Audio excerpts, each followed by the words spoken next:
Subscribe कीजिए budgies पेरस traders को और दबाइए इस बेल आइकन को ताकि आपको मेरी वीडियोस मिलें सबसे पहले। हेलो व्यूवर्स, अस्सलाम वालेकुम। कैसे आप सब लोग? उम्मीद है कि आप सब खैरियत से होंगे, फिटफाट होंगे। आज की इस वीडियो का टॉपिक जो है वो इस कॉलोनी के अंदर जो है वो फिशर छोड़ने हैं। ठीक है, जो फिशर मेरे दूसरे जो केजेस के अंदर हैं उनको मैं यहाँ पे छोड़ूंगा। ठीक है, आज पूरी की तैयारी कंप्लीट हो गई है यहाँ पे कॉलोनी की। ठीक है, ये आप देख सकते हैं कि मैंने एक बड़ा पर्च भी लगा दिया है इस पर।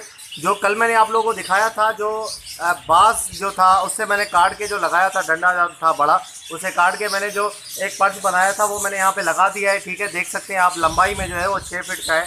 ठीक है, एक अभी फ़िलहाल जो है वो काफ़ी है। ठीक है, अभी ऐसा दूसरा मेरे पास नहीं है। जैसे ही मैं इंशाल्लाह जल्द दूसरा भी ऐसा लगा दूंगा, तो मुझे अगर ज़रूरत महसूस होगा कि वाकई में दूसरा भी लगाना चाहिए। एक तो ये मैंने ऊपर लगा दिया, एक बाकी थोड़ा सा नीचे, ये जो आप स्टिक आपको नज़र आ रही है, ठीक है, ये वाली, ये तो इस पर ये एक लगेगा नीचे। ठीक है, ताकि जो है वो जब दाना खाने के लिए नीचे उतरे तो आसानी हो उनको नीचे उतरने में और ऊपर जाने में। तो आज मैं इंशाल्लाह जो है वो सारे जो है ये बर्ड्स जो फिशर है वो यहाँ पे छोड़ूंगा। तो देखते हैं क्या होता है। अभी कुछ फिशर जो है वो मटकी वहाँ पे तो सेट हुए हुए हैं, लेकिन ब्रीडिंग उन्होंने रोकी हुई है, लेकिन फिर भी इंशाल्लाह मैं छोड़ दूँगा। अब मटकी वगैरह तो नहीं लगाऊँगा, ठीक है, क्योंकि अभी सीज़न नहीं है। तो चले देखते हैं। ओके व्यूअर, तो ये आप देख सकते हैं कि सामने कैच है, इसमें से पकड़ूंगा और यहाँ पे सारे डाल दूंगा। तो ये अभी जो मटकियाँ हैं, अभी मटकियाँ यहीं पे मैं रहने दूंगा, ये बाद में लगाने ही। तो चले इनको पकड़ते हैं। ओके व्यूअर्स, तो ये आप देख सकते हैं कि मैंने इनको जो है वो पकड़ लिया है कैच से। ठीक है, कैच से पकड़ के एक छोटे से पिंजरे में डाल दिया है। अब यहाँ से इनको जो है वो ट्रांसफ़र करेंगे कॉलोनी के अंदर। ठीक है, तो देखते हैं कि क्या होता है। अभी तो फ़िलहाल ये इसमें 4 जोड़े और 3 पट्ठे हैं। ठीक है, बाकी जो है वो अभी मैं नहीं डालना, बाकी भी डालूंगा, लेकिन अभी इनको ये जो ब्रीडर पेयर है, ठीक है, इनको और इनके जो बच्चे निकले थे, इन्हीं के जो बच्चे निकले थे उनको मैं डाल रहा हूँ कॉलोनी के अंदर। बाकी जो पट्ठे लेकर आया था उनको मैं अभी फ़िलहाल नहीं डालना, क्योंकि वैसे ही अभी सीज़न ऑफ चल रहा है। तो अभी खैर कुछ उम्मीद तो नहीं कर सकते कि इनमें जो है वो कुछ निकलेगा या नहीं निकलेगा। तो जब मौसम अच्छा होगा तो इंशाल्लाह फिर मैं मटकियाँ भी लगा दूंगा इस पर। तो चलें इनको डालते हैं और देखते हैं कि कॉलोनी के अंदर कैसे नज़र आते हैं। ओके व्यूअर्स, तो ये पिंजरा मैंने अंदर डाल दिया। ठीक है, मैं पिंजरा खोल देता हूँ, खुद ही उड़ के जाएंगे। ठीक है, अगर मैं बाहर से निकाल के इनको डालूँ तो खुदा न खास्ता कोई उड़ जाए तो ये बड़ा मसला हो जाएगा। जब अंदर पिंजरा आ गया है तो कोई मसला नहीं है। ठीक है, तो चले इनको जो है वो मैं खोल देता हूँ पिंजरा इनका।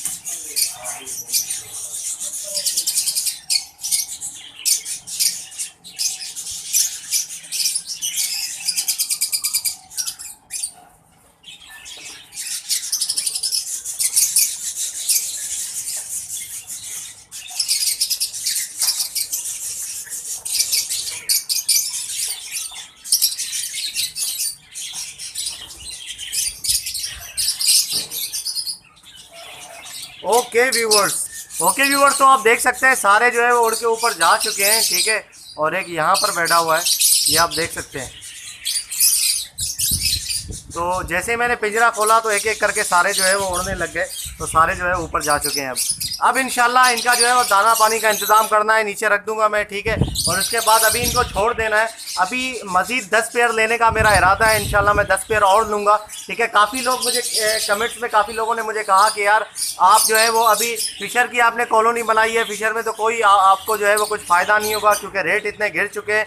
अभी आप उनका जो है वो ब्रीडिंग करवाओगे किस तरीके से? मतलब मैंने पहले भी देखिए आप लोगों को कहा था, मैं सिर्फ कहता नहीं हूँ, अगर मैं खुद भी करूँ तो फिर आपको यकीन होगा कि हाँ सोहेल भाई सिर्फ हमें नहीं बताते, वो खुद करके दिखाते हैं। तो मैंने आप लोगों को पहले ही कहा था कि अगर आपका लॉन्ग टर्म का इन्वेस्ट करने का इरादा है तो आप फ़िशर ज़रूर ख़रीदें, क्योंकि फ़िशर की एक कॉलोनी बना दें, उसमें उनको डाल के आप भूल जाएँ।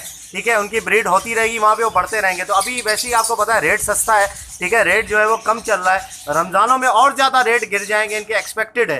ठीक है, क्योंकि रमज़ान में बहुत ज़्यादा मार्केट जो है वो गिर जाती है नीचे। ठीक है, तो इसलिए जो है इंशाल्लाह मैं ख़रीदूँगा 10 पेयर मज़ीद और इसमें डाल दूँगा। और उसके बाद जैसे ही इनका सीज़न स्टार्ट होगा तो मटकियाँ वगैरह भी लगा दूँगा और ये इंशाल्लाह ब्रीड करना स्टार्ट कर देंगे।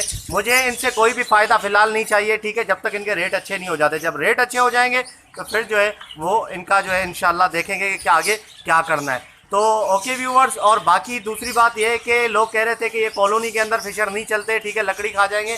यार ये ऐसी वैसी लकड़ी नहीं है भाई, ये इतनी मजबूत लकड़ी है, ठीक है, बहुत ये मतलब महंगी और काफ़ी मजबूत लकड़ी है। ये ऐसी बात नहीं है कि छोटी सी ये लकड़ी है और ये खा जाएंगे, इस तरीके से नहीं होगा। और जाली भी काफ़ी हार्ड जाली है, ये हल्की वाली जाली नहीं है, क्योंकि आप देख सकते हैं कि 4 साल से मटकियाँ लटकाई हैं मैंने इन्हीं जालियों पे। एक भी जाली जो है वो एक भी तार जाली का नहीं टूटा। यही जाली उस सेम कॉलोनी में लगी हुई है, एक भी तार नहीं टूटा। इतनी भारी मटकियाँ हो जाती है जब बच्चे वगैरह आ जाते हैं मटकियों में, तो अभी तक एक तार भी नहीं टूटा था। इससे अंदाज़ा लगा सकते हैं कि कितनी भारी जाली है ये, ठीक है। फिशर वाकई में खाते हैं लकड़ी को और जाली को भी खाते हैं, लेकिन वो हल्की जाली होती है, ये भारी जाली है। उम्मीद है कि नहीं खाएंगे, अगर ज़्यादा मसला हुआ तो निकाल लूँगा कॉलोनी से, कोई बड़ी बात नहीं है इसमें। तो ओके व्यूवर्स, इंशाल्लाह उम्मीद करता हूँ कि ये वीडियो आपको ज़रूर पसंद आई होगी। और अगर अभी तक आपने चैनल को सब्सक्राइब नहीं किया तो ज़रूर सब्सक्राइब कर लें, ताकि ऐसे ही मैं आप लोगों के लिए वीडियोज़ लाता रहूँ। तो मिलते हैं नेक्स्ट वीडियो में, दुआ में याद रखिएगा। फ़ी अमानिल्लाह।